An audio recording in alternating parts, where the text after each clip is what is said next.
Question number 1 है, ये आई क्या के हिसाब की बुक के हिसाब से 1 है, वैसे ये कोई पास पेपर है।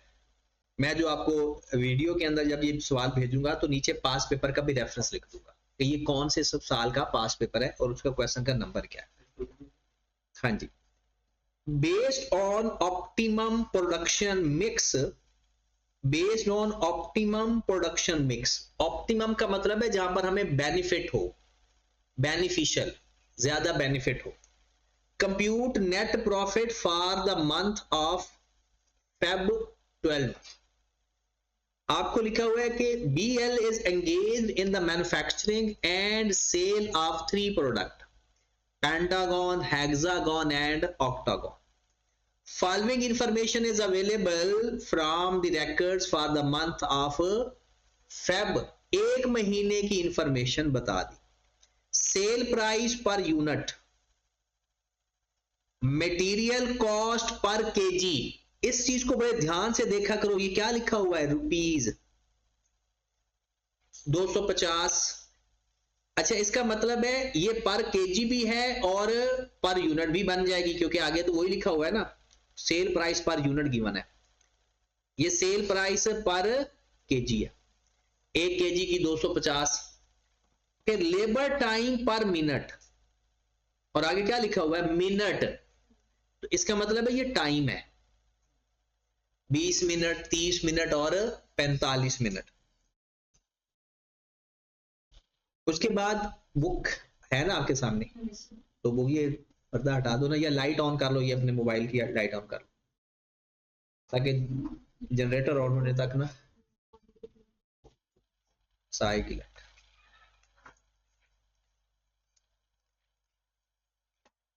उसके बाद लिखा हुआ है लेबर टाइम के बाद लिखा हुआ है मशीन टाइम पर यूनिट, और आगे क्या लिखा हुआ है, आवर्स।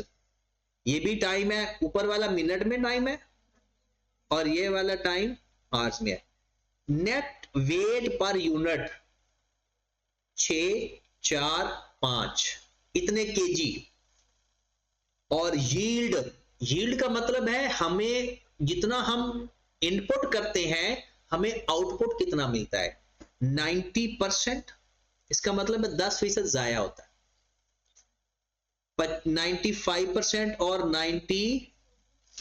अगर आपको 6 केजी नेट वेट में चाहिए तो आपने कितने यूनिट बनाओगे, 6 डिवाइडेड बाय 90 मल्टीप्लाइड बाय 100, 6.667, 6. ये बात समझ लगी है।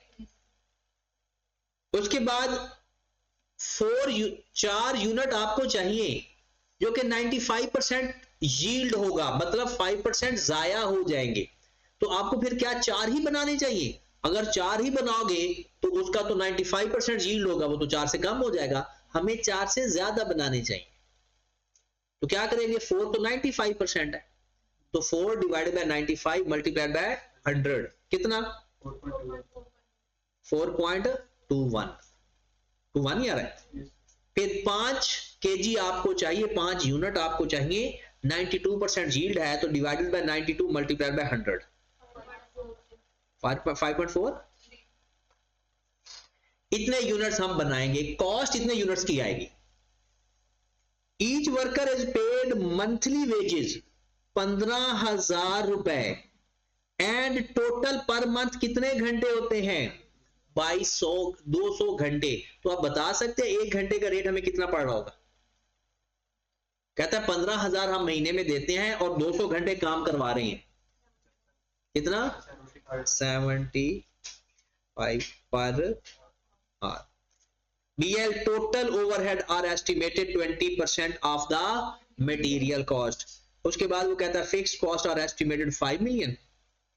और अच्छा, यहां पर जो लिखा हुआ है ना ओवरहेड, ये वेरिएबल है या फिक्स है, दोनों है, क्योंकि टोटल लिखे हुए हैं। नीचे वो कह रहा है फिक्स्ड ओवरहेड एस्टिमेटेड 5 मिलियन पर month allocated on the basis of, और 1 महीने के मशीन आज कितने हैं, 1 लाख। तो 5 मिलियन को 1 लाख पे डिवाइड कर,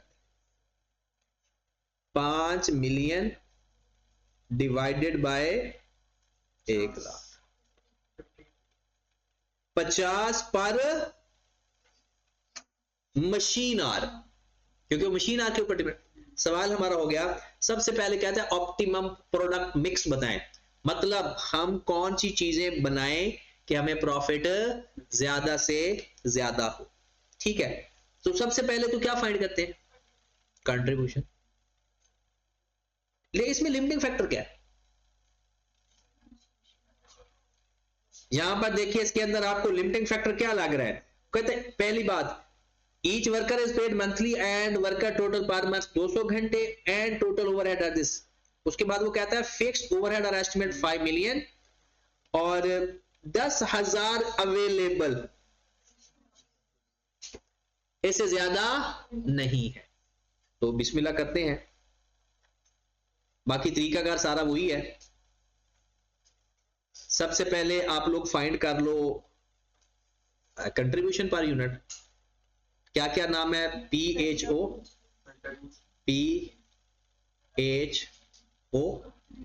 सेल। हाँ जी, पर यूनिट सेल बता दीजिएगा सब लोग। 2300, हेक्सागोन की 1550, ऑक्टागोन की 2000। ये हमारे पास आ गई सेल प्राइस पर यूनिट। उसके बाद वेरिएबल कॉस्ट,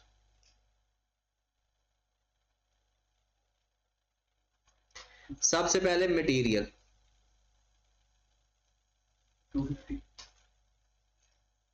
250 पर केजी, 250 पर केजी। और आपको कितने केजी चाहिए, आपको चाहिए 6 पॉइंट, क्योंकि ये लिखा हुआ ना इतने केजी के लिए। कहता है net weight per unit for the production, एक यूनिट के लिए इतने केजी चाहिए। 6 तो चाहिए ना, खरीदने ज्यादा है क्योंकि वेस्ट भी तो होने हैं। तो आपके पास कितनी अमाउंट चाहिए, अगर आप डायरेक्ट लिखना चाहते हैं ताकि आप एग्जैक्ट आंसर आए, तो 6 केजी चाहिए डिवाइडेड बाय 90 मल्टीप्लाइड बाय 100, इतने केजी हो गए। और 1 केजी का रेट क्या है, 250, 250 ही है ना, 1667 करते हैं। हेक्सागोन के लिए कितना चाहिए, 4 केजी जरूरत है, 4 डिवाइडेड बाय 95 मल्टीप्लाइड बाय 100, ये तो हो गया केजी। और 1 केजी की कीमत कितनी है, 250। क्या हुआ, 1053। अब आपको ऑक्टागोन के लिए कितने केजी चाहिए, 5 केजी चाहिए, 8% जाया भी हो रहे हैं, तो 5 divided by 92 multiplied by 100 multiplied by 250, 1359। ये हमारे पास आ गई मटेरियल की कॉस्ट। डन। उसके बाद आ जाता है लेबर। अब लेबर के अंदर आपको 1 घंटे का कितना रेट पड़ रहा है पता है, 1 घंटे का रेट 15,000 डिवाइडेड बाय 200 किया था 70। अब आपको 1 यूनिट बनाने के लिए 20 मिनट लगते हैं, तो 20/60 मल्टीप्लाइड बाय 75, कितना 25। पता चल गया है ना, यहां पर मैं लिख भी देता हूं 20/60, ये आए गए आवर्स और 1 घंटे का रेट है 75। उसके बाद 30 मिनट, आधा घंटा कितना 37.5। 45 मिनट तो 45/60 मल्टीप्लाइड बाय 75, 56. ओवरहेड। अब वो कहता है जो मटेरियल कॉस्ट लगी है ना उसका 20% ओवर, यहां पर लिख लेते हैं टोटल ओवरहेड, फिर फिक्स माइनस कर देंगे ना, या डायरेक्ट ही पहले वेरिएबल लिखने आए तो पहले कहीं ओवरहेड लिख लो, फिर उसमें से फिक्स माइनस कर दो, फिर इधर आकर लिख लो, एक ही बात है।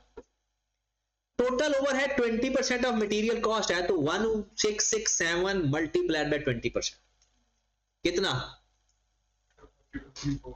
333.4।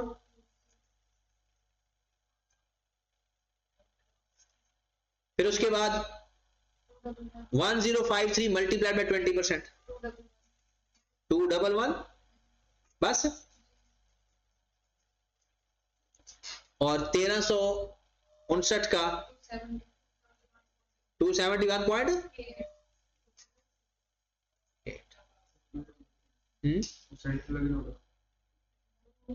211.210.67 यार कुछ नहीं होता इतने। फिक्स्ड ओवरहेड इसमें से माइनस करने हैं, निकालने हैं तो प्लस कर दे, वो माइनस कर रहे हैं ना तो प्लस कर देती, या तो वो फिर ना नेट करके लिख दिया करो, ज्यादा फिजिबल होता है। अब वो है कितने, ये इंटरेस्टिंग बात है। आपको वो 1 घंटे के कितना पड़ रहा है? ये तो जो 50 है ये पर यूनिट है या पर मशीन आ रहा है? और पर मशीन आ रहा है तो 1 यूनिट के लिए मशीन आर इसके कितने लगते हैं? 4, इसके 2.5 और इसके, तो इसका मतलब है 1 unit is equal to 4 hours. तो जब मैंने फिक्स्ड कॉस्ट माइनस करनी है तो किस तरह से करूंगा? आर से मल्टीप्लाई करके, 1 यूनिट के लिए जितने जितने घंटे चाहिए, तो 4 से मल्टीप्लाई किया 200 और फिर 2.5 मल्टीप्लाई बाय 50 125 और 3 घंटे 150। देखिए फिक्स्ड कॉस्ट उसने खुद कही है कि फिक्स्ड कॉस्ट है 5 मिलियन, और वो किस पर बेस कर रही है? Machine hours. पर मशीन आवर कितना आ गया? 50। अब 1 यूनिट के लिए 4 घंटे चाहिए, तो मैंने तो यूनिट के पैसे माइनस करने हैं ना, तो 4 घंटों के पैसे माइनस कर दूंगा। तो ये हमारे पास बेसिकली मैंने ये किया है, इनका जो डिफरेंस होगा वो वेरिएबल फिक्स्ड ओवरहेड होगी, क्योंकि हम डिसीजन मेकिंग के अंदर फिक्स्ड कॉस्ट लेते ही नहीं है और इररेलेवेंट होती है। खत्म हो गया सवाल, आकर समझो। आगे तो क्या करें, क्या फाइंड क्या करेंगे? इसका कंट्रीब्यूशन आ गया। अगर आपने चाहते हो कि हमें कुछ और ना करना पड़े, बस यहां से ही सारा कुछ हो जाए, तो सबसे पहले आपके पास ऊपर से 2300 minus 1667 minus 25 minus 333.4 plus 200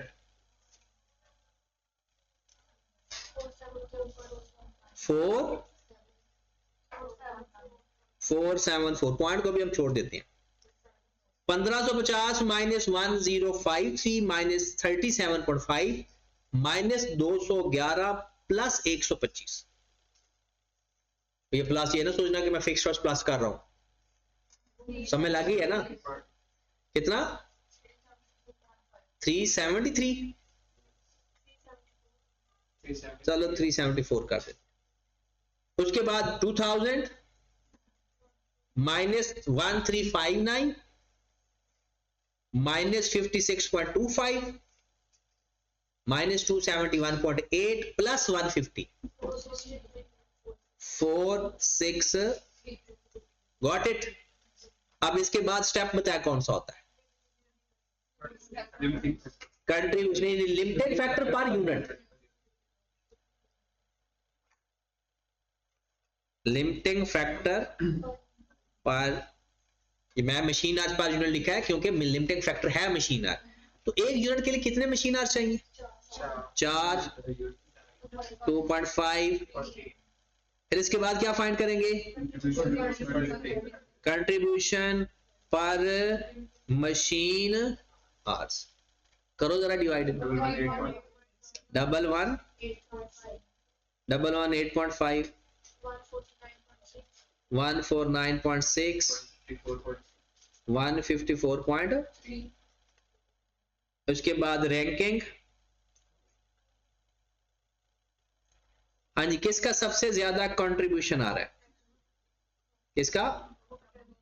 first, फिर सेकंड, फिर, ठीक होगी बात? अब बनाए पे, क्योंकि नेट प्रॉफिट तक जाना है, नेट प्रॉफिट तक कैसे जाएंगे, पहले कंट्रीब्यूशन फाइंड कर लेंगे, क्वेश्चन माइनस कर देंगे, जो 5 मिलियन फिक्स्ड कॉस्ट पड़ी हुई है, प्रॉफिट आता है। ये 5 पेपर का सवाल है और ये डिसीजन मेकिंग है, लेकिन पता चलेगा 8 या 10 सवाल है टोटल आउट ऑफ 30 या 32 जो जान मांगते हैं, बाकी ऐसे ही है। तो ऐसा तो कि ये से अपना प्रेशर रखा हुआ, 4-5 अटेम्प्ट में 7 सवाल दे देता है, फिर आपको अचानक एक ऐसा सवाल देता है कि सवाल होता ही नहीं है। वो तो करवाना ही है। लेटेस्ट अटेम्प्ट 2025 की दोनों अटेम्प्ट तो मैंने हर टॉपिक की करवानी, उसमें किसी को भी छोड़ा। उसकी वजह यह है कि क्योंकि वो बुक के अंदर भी नहीं है ना, तो बुक में बाकी सारे हैं 2024 तक। हाँ जी, ये सवाल समझ लग गया, हो भी जाएगा। अगले सवाल पे चलते हैं।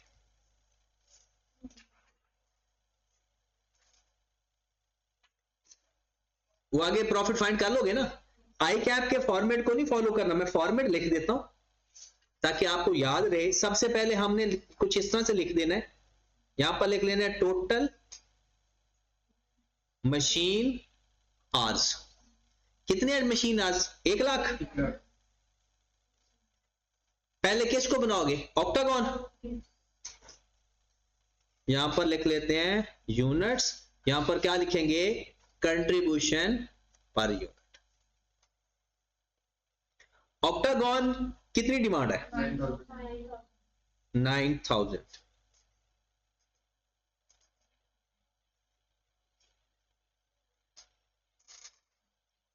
9000। और एक यूनिट को बनाने के लिए कितने घंटे लगते हैं? 3। 27,000 यहां से खत्म और 9,000 यूनिट बन जाएंगे। उसके बाद कितना बच गया? 73,000। उसके बाद हेक्सागन, हेक्सागन की कितनी डिमांड है? 20,000।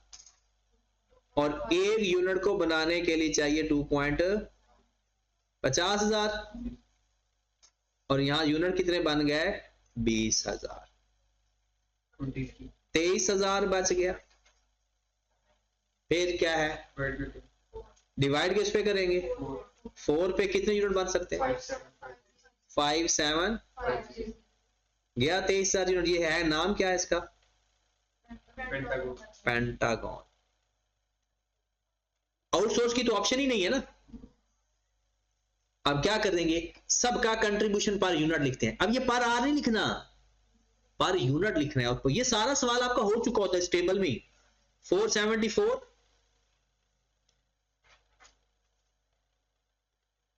दूसरे का कितना है?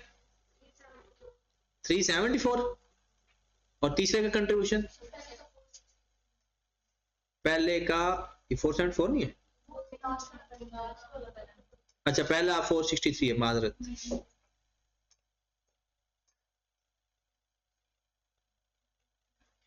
$463, 374, 470।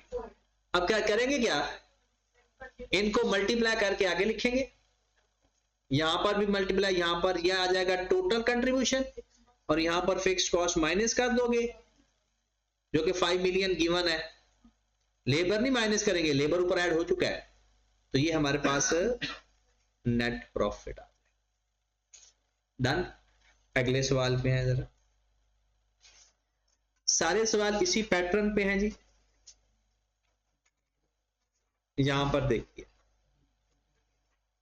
इस सवाल के अंदर एक टेक्निकल चीज है, वो मैं आपको बता देता हूं। आपके पास प्लांट की कैपेसिटी कितनी है? 18 लाख घंटे।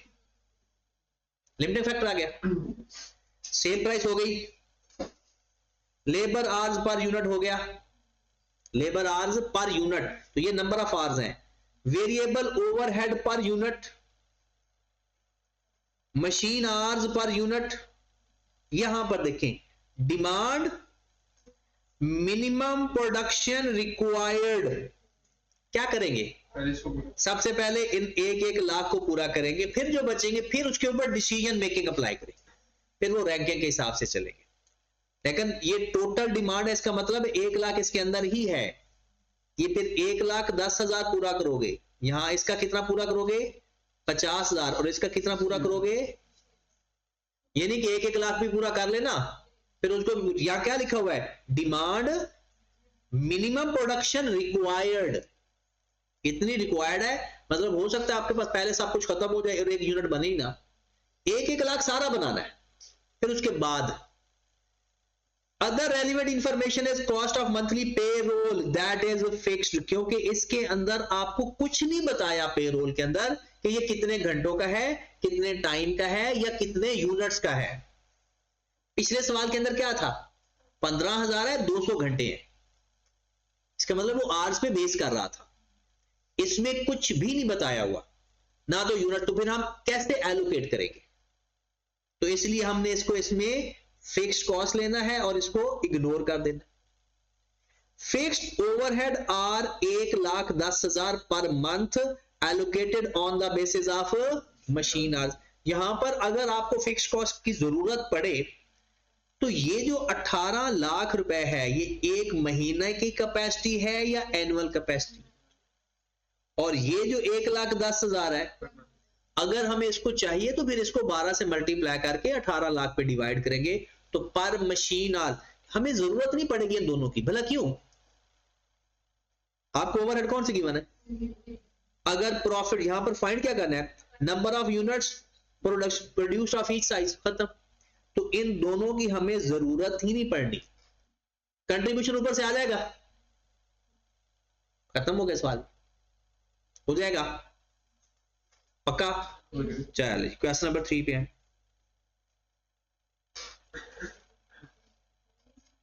अच्छा ये ना सवाल जरा देखिएगा, हाँ जी क्या हुआ, हाँ तो नहीं लेंगे, लेबर कॉस्ट नहीं लेंगे, फिक्स है ना, फिक्स तो हम लेते नहीं है, इसमें हम सिर्फ मटेरियल ले लेंगे और वेरिएबल ओवरहेड ले लेंगे बस, ठीक है। जो फिक्स्ड है उसको इग्नोर करेंगे। यहां पर अगर आप देखो ना तो ये उसने सेल प्राइस ली, मटेरियल कॉस्ट ली, वेरिएबल कॉस्ट ली, कंट्रीब्यूशन फाइंड कर लिया, मशीन आर लेकर उसने कंट्रीब्यूशन पर वो सारा वो रैंकिंग कर ली, पैटर्न अपना रखना है। अच्छा ये सवाल देखें जब पेपर में आया था ना तो लोगों ने इतना कोई रोला डाल दिया था कि इतना मुश्किल सवाल, मैं थोड़ा छोटा कर देता कि आपको पूरा नजर आए सवाल।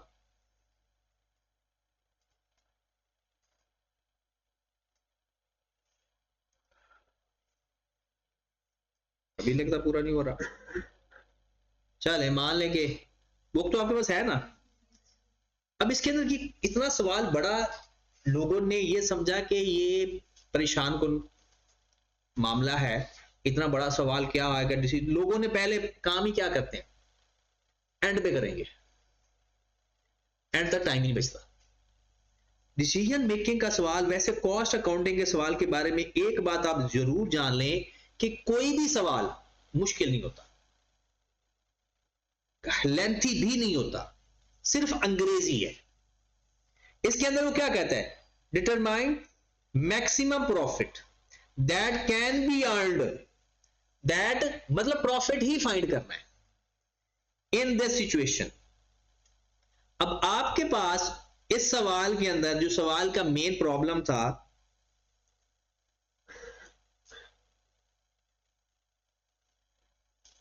सर्वर लिमिटेड प्रॉब्लम मैं थोड़ा सा पहले डिस्कस करते, तो यहां पर आपको 2 प्रोडक्ट बताई हुई है, K2 और K9, और एक और प्रोडक्शन के बारे में उसने नीचे इंफॉर्मेशन दी हुई है A1। बस फर्क क्या था, नॉर्मली सवालों के अंदर आई कैप क्या करता है, तीनों प्रोडक्ट इधर ही दे देता है, इस सवाल के अंदर एक प्रोडक्ट उसने बाद में बता दिया। फिर आगे क्या कहता है, अगर कोई प्रोडक्शन में मसला आए ना तो K2 और K9 को कंप्रोमाइज करना। इसका मतलब पता है क्या है कि A1 लाजमी बनानी है, A1 तो A1 की जो डिमांड है वो पूरी करेंगे, और फिर उसके बाद अगर ये तो आई कैप ने ज्यादा लंबा सवाल कर दिया, अगर मैं करता ना तो मैं तो A1 की डिसीजन मेकिंग करता ही ना, मैं सिर्फ K2 और K9 की डिसीजन मेकिंग करता, K2 और K9 का कंट्रीब्यूशन फाइंड करता और उसकी रैंकिंग कर लेता, टोटल कैपेसिटी में से पहले A1 के पूरे कर देता, जो बाकी बचते इसकी रैंकिंग के हिसाब से करके प्रॉफिट फाइंड कर लेता। लेकिन आई कैप ने तीनों की किया, K2, K9 और A1। अब जरा सवाल देखें कि आपके पास लेबर आज कितने अवेलेबल हैं? 3 लाख एक महीने के। टाइम भी देखा करो और फिर ये देखिए इसको 12 से मल्टीप्लाई ना कर दिया करो, हो सकता है सारा डाटा ये एक महीने का हो। अब आए जरा, सेल प्राइस ओके हो गया, ऊपर लिखा क्या हुआ है? लास्ट क्वेश्चन है हमारा आज का, ये तीसरा है? तीसरा है, वो चौथा तो वैसे आपने करना है, 3 सवाल मैंने डिस्कस करने हैं ना, और चौथा सवाल और होना वाला क्या है कल को, आपने कहना चौथा ही नहीं हुआ, बस होने सारे सवाल आसान है, डिसीजन मेकिंग से डरना नहीं है। लेकिन इन 8 दिनों में अगर आपने 5% भी सवाल ना किया ना तो पेनल्टी पूरी 100% है। लेकिन ये 8 दिन इफेक्टिवली हमने लगाने हैं तो फिर पूरी तरह लगाएं। वैसे भी कल आपकी सीआर की क्लास खत्म हो गई, कॉर्पोरेट रिपोर्टिंग की, कल मेरी लास्ट क्लास होगी और क्लास भी हम अपनी 2 घंटे की करने लगे हैं, 10 से 12 कंसेक्टिवली। मैं सर से रिक्वेस्ट कर देता हूं कि वो शायद पता नहीं है, वो सीआर की क्लास अगर नेक्स्ट वीक लेते हैं तो वो अपना टाइम वैसे ही मैनेज कर ले। वो सुबह सुबह क्लास लेते हैं वैसे ही, वो ऑडिट की क्लास उनकी पहले करवा देंगे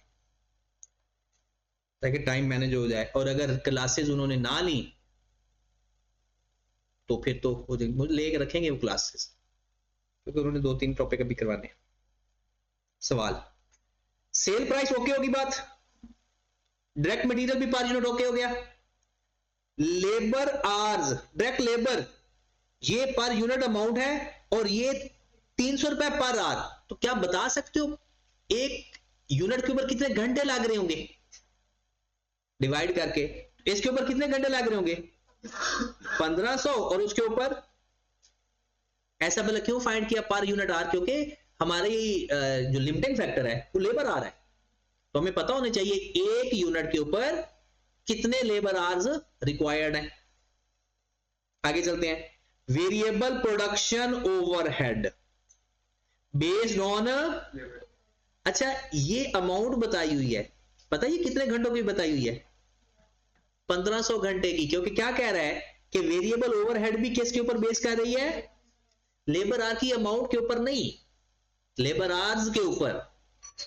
और ये पता है कितने घंटों की अमाउंट है? और अगर मैं आपसे ये पूछूं कि मुझे 1 घंटे की लेबर कॉस्ट बता दें, सॉरी वेरिएबल कॉस्ट बता सकते हो? 1875 को 1500 पे डिवाइड कर देंगे और 3125 को 2500 में डिवाइड कर देंगे, तो हमें यह पता चल जाएगा कि 1 घंटे की वेरिएबल ओवरहेड कितने आ रहे हैं। कितने आ रहे हैं वैसे? 1.25 1500 सॉरी 15 और 25, अच्छा वो 300 है ना, मैंने 3 पे डिवाइड कर दी, कितना? 125। और ये कितना आ रहा है? 1, दोनों 125। चले, अप्लाइड फिक्स्ड ओवरहेड, ये हमें जरूरत नहीं होती डिसीजन मेकिंग में, प्रॉफिट फाइंड करने के लिए जरूरत पड़ जाएगी, वरना जरूरत, क्योंकि ये फिक्स होता भी फिक्स है। आप करके देख लो, ये भी किसके ऊपर डिपेंड कर रहा है? 1500 को 15 पे डिवाइड कर दो, 2500 को 25 पे डिवाइड कर दो, तो पारा रेट आ जाएगा और हमेशा सेम आएगा। करके देख लो, 1500 को जब मैं 15 पे डिवाइड करूंगा 100 पर आ रहा है। आगे मंथली डिमांड, इसका मतलब डाटा मंथली ही है। An overseas customer has offer to purchase 3000 unit customised A1। एक हमें बायर से ऑर्डर आया कि जी मैंने आपसे 3000 यूनिट खरीदने हैं, किस रेट में खरीदने हैं? 35,000 का एक यूनिट खरीदूंगा। ये आपके पहले की सेल प्राइस की थी 16,500, 26,000, और ये कितने का आ गया? इसका मतलब है जी तीसरा केस हमारा मान रहा है 35,000 सेल प्राइस आ गई। उसके ऊपर लगेगा क्या? Each unit of A1 required 3 unit of raw material B1, 2 unit of C B1 is available in the local market 2500 रुपए पर यूनिट। मैं मटेरियल कॉस्ट फाइंड करने जा रहा हूं बल्कि इसकी A1 की। आप मुझे बता सकते हो उसके ऊपर 3 यूनिट लगने हैं B1 के, और 1 यूनिट कितने का मिल रहा है? एक उसके ऊपर क्या लग रहा है? C3। कहता है जो C3 है ना वो लोकल मार्केट में अवेलेबल नहीं है, वो बाहर से खरीदना पड़ेगा, और बाहर से हमें कितने का पड़ रहा है? टोटल 2.4 मिलियन का। 2. अच्छा पहले ये तो बताओ ये कितना आ गया? 2.4 मिलियन आपने किसके लिए मंगवाया है? A1 के लिए। अगर मैं पर यूनिट आपसे पूछूं 2.4 मिलियन को किस पे डिवाइड कर दो? 3000 पे जब डिवाइड करोगे तो पर यूनिट आएगा या टोटल है? पर यूनिट आएगा या उसका C1 का पर यूनिट आएगा? A1 के पे डिवाइड कर रहे हैं ना, तो 24 मिलियन 2.4 मिलियन हमारा टोटल लगा, और वो कितने यूनिट के लिए मंगवाया? 3000 के लिए। तो कितना आंसर आया? इसका दूसरा तरीका बोला क्या होना था? दूसरा तरीका आपने कितना मंगवाया होगा? 3000। C1 कितना लगता है? 2 kg मल्टीप्लाइड बाय 2। आपने कितना kg मंगवाया? 6000 kg। 24 million divide by 6000 kg या 6000, तो क्या आंसर आएगा? 400। ये 400 A1 की कॉस्ट निकली है या C1 की निकली है? अब 1 यूनिट के लिए कितना चाहिए? 2। तो 400 मल्टीप्लाइड बाय 2 800। ऐसे कर लो, या 24 मिलियन को डायरेक्टली 3000 पे डिवाइड करो, क्योंकि हमें मटेरियल कॉस्ट पर यूनिट आ गई।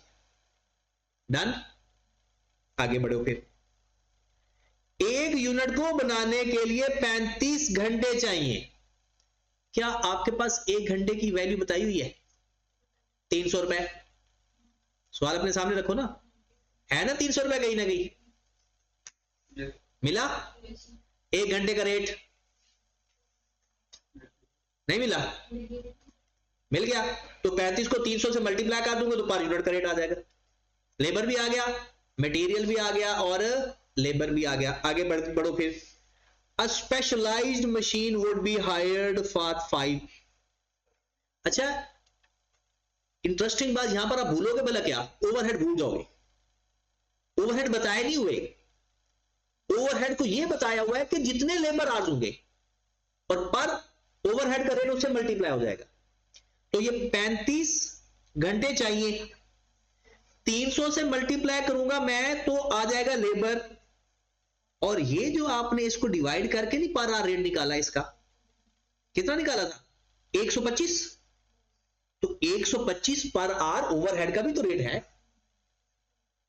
तो रेट लेबर आज कौन से लेंगे? 35 घंटे, और उसको 135 से मल्टीप्लाई करेंगे तो वेरिएबल ओवरहेड का रेट भी आ जाएगा। आगे बढ़ो। फिर अब हमारे पास क्या क्या चीज आ गई भला? Material, labour, overhead. A specialised machine would be hire for 5 days. However, due to certain production schedule issue, it is difficult for SL to exactly predict when the machine would be required. कहता आपको ना 2 options मिली हैं। क्या मिली है? उसमें कौन C option लेंगे? जिसमें में ज्यादा कॉस्ट पड़ रही होगी या जिसमें कम कॉस्ट पड़ी होगी? कम। अब सर सुनिएगा, कहता है फला मुदारबा has quoted rent 0.9 million for the entire month. कहता मैं आपसे 9.9 मिलियन लूंगा पूरे महीने का। चाहिए कितने दिन? 5 दिन। और वो क्या कह रहा है? मैं 5 दिन के लिए आपको नहीं दूंगा बल्कि पूरे महीने के लिए दूंगा। आगे बढ़ो। फिर if accepted SL would be able to sublet the machine 20,000 per day. पता है हमें कॉस्ट कितनी पड़ेगी? 9 मिलियन को मैं लिख दूं 9 लाख, माइनस कर दूंगा 20,000 मल्टीप्लाइड बाय 25। पता चला ये क्यों किया है? देखो मुझे 5 दिन के लिए मशीन चाहिए थी, 25 दिन तो मेरी फारिग रहनी थी। कहते हैं 25 दिन आपको फिर 20,000 के हिसाब से अमाउंट पड़ जाएगी। कितना आंसर आ गया?